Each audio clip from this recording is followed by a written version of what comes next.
Camões, cantor da glória da pátria em época já de desencanto e sombras, vai ser, a partir do século passado, espelho onde uma desencantada sociedade portuguesa mirará os seus defeitos presentes e as sonhadas virtudes de outrora.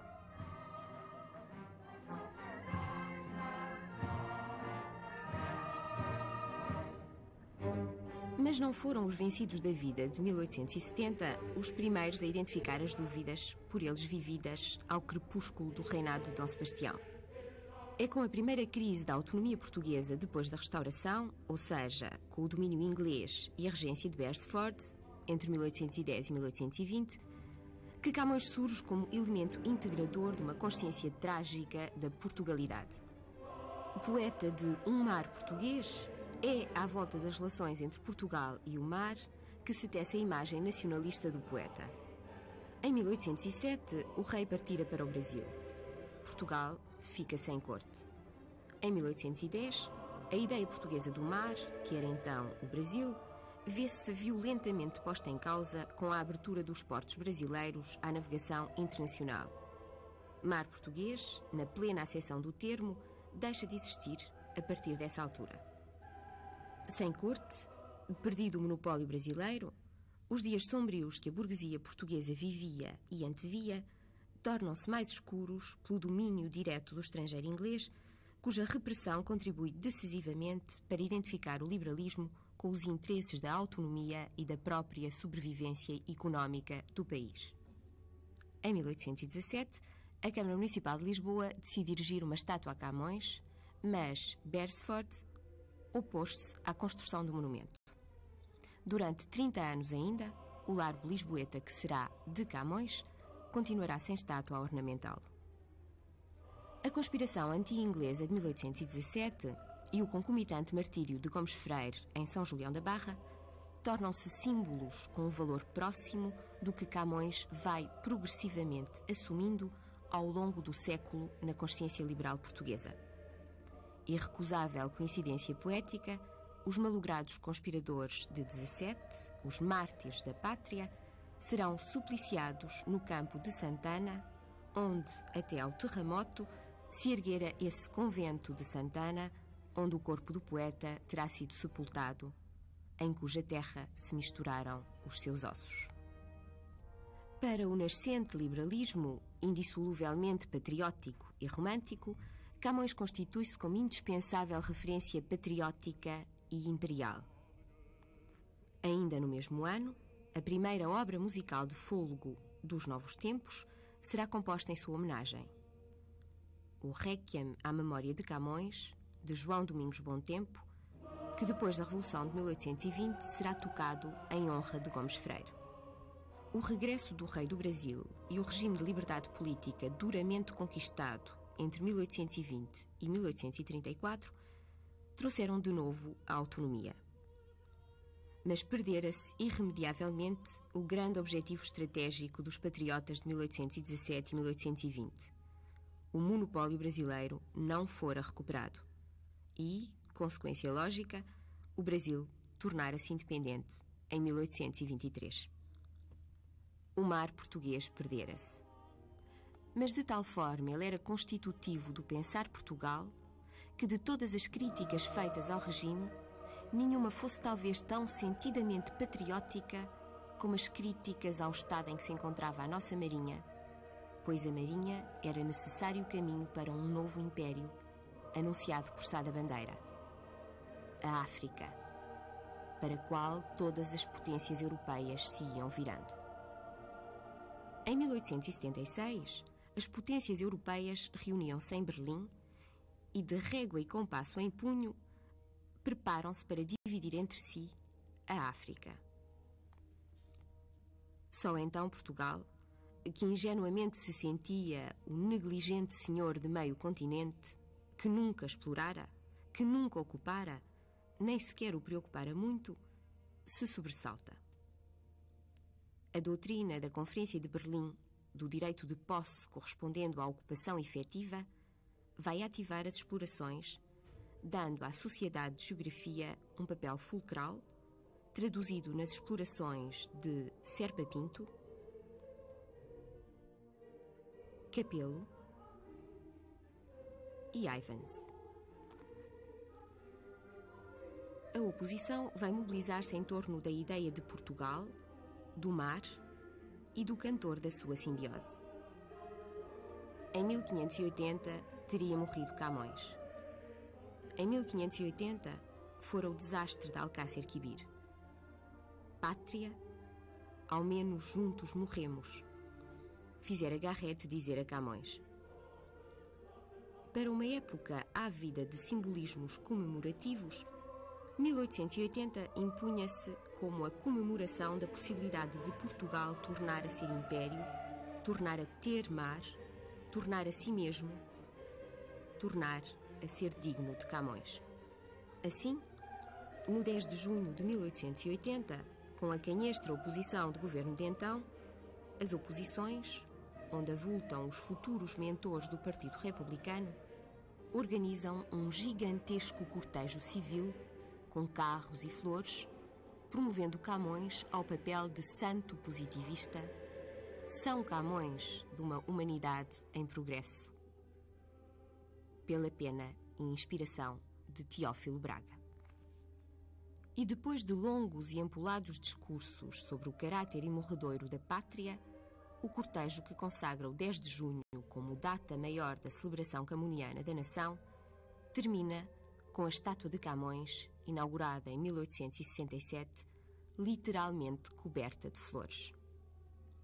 Nesses últimos dias do romantismo português, já um tanto seródio, as grandes causas haviam de ser apadrinhadas por um vate. O socialismo foi buscar um poeta vivo, a venerável figura de Santo Antero.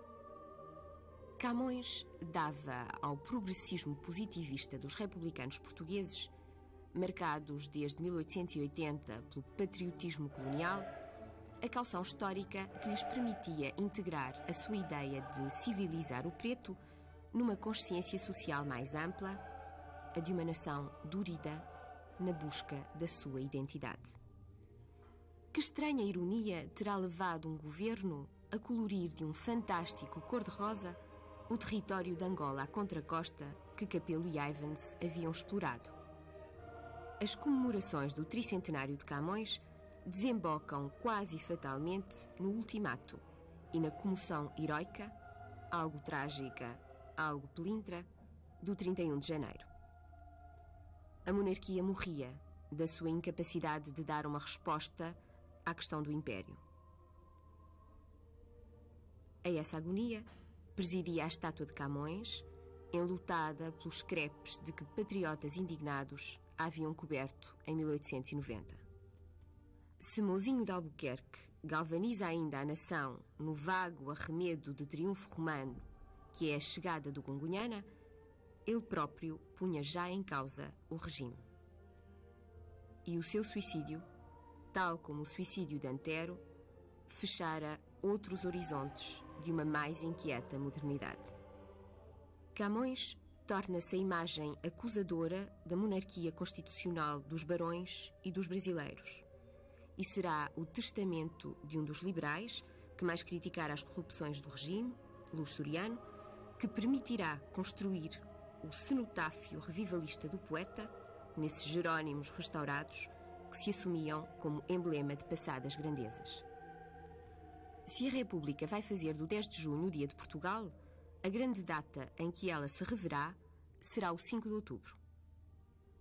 Mas já um novo avatar do imaginário camoniano vai remodelar a figura do poeta, referência indispensável, que já se tornara, dos novos projetos de Portugal.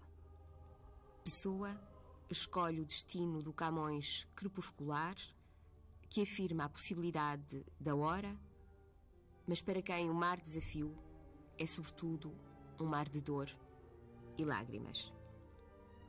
Não podia o regime saído da Revolução de 28 de Maio, ligado como estava aos concretos interesses da exploração colonial, vestindo-se como se vestia do mais extremo nacionalismo, enjeitar a invocação de Camões. Já não era o Camões exilado, ansiando pela ditosa pátria sua amada, mas aquele que cantara os que da África e de Ásia as terras viciosas andaram devastando, que devia cobrir com o seu incontestado manto de insuspeito patriotismo a algo negligente administração dos interesses colonialistas. Nascido de uma revolução, tal como a Primeira República, o Estado Novo tende a glorificar-se nas suas origens, o 28 de maio. Não é por acaso que Salazar nunca intervém nas comemorações de 10 de junho. O Dia da Raça, na representação que o regime pretende dar de si mesmo, é apanágio do chefe do Estado e das Forças Armadas. Só com a guerra colonial e com a denegação das origens da ditadura, que se segue ao derrubo dos fascismos, é que o 10 de junho substituirá o 28 de maio no papel de exaltação da situação e dos valores por ela propugnados. A partir de 62, um país que não sabe o que quer, nem para onde vai, assiste, no Terreiro do Paço ou na Praça do Império, à glorificação pomposa da sua juventude mutilada, dizimada ou fugida.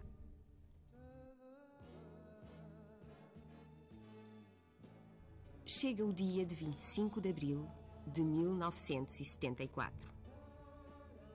Perdido o mar, perdidos os Brasis e as Áfricas, perdido o Império, pois que restava senão mitificar algo como a presença cultural portuguesa no mundo.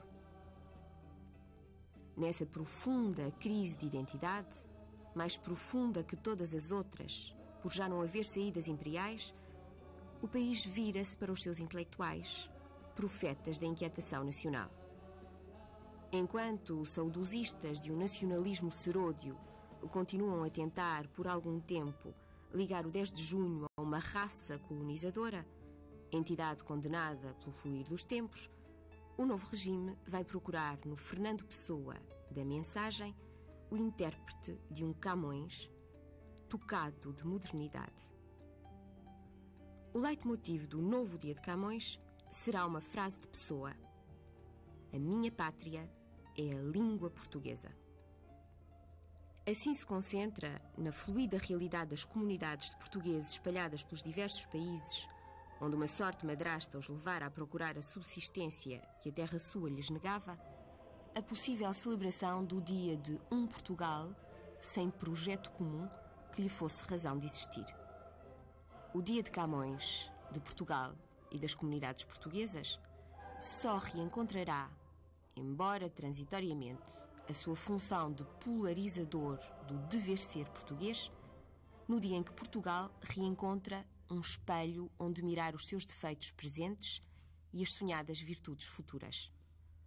A assinatura dos Tratados de Adesão à CEE, em 10 de junho de 1985.